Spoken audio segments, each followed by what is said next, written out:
माझे नाव ईश्वरी दत्तात्रेय गुरव. माझ्या शाळेचे नाव जिल्हा परिषद प्राथमिक शाळा वरुड. इयत्ता 4. बबली जडोलकर. एक दिवस बबलीच्या घराची साफसफाई चालू होती. तिच्या घरातले स्वयंपाकघरातले अख्खं सामान तिने त्याच्या मम्मी पप्पांनी बाहेर ठेवले होते. तेव्हा ती तिथे त्या डब्यांजवळ जाऊन बसली. तिला तिथे एक निळ्या रंगाचा डब्बा दिसला. तो तिने वाजवला.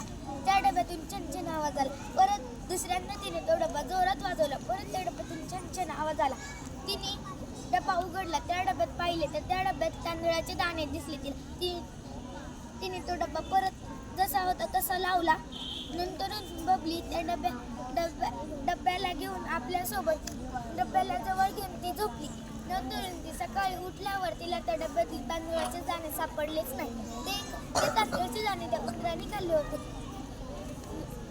त्या बबलीने ते तांदळाचे दाणे तिच्या मम्मीला मागितले. मम्मी म्हटली तांदळाचे दाणे खेळण्यासाठी नाही, त्याला आपण भात करून खातो. पण बबली रुसून गच्चीवर बसली. गच्चीवर तिला एक नाडी दिसली. ती नाडी तिने त्या निळ्या डब्याला बांधली. एका टोक्याकडून दुसऱ्या टोक्याला त्या बबलीने ती नाडी बांधली.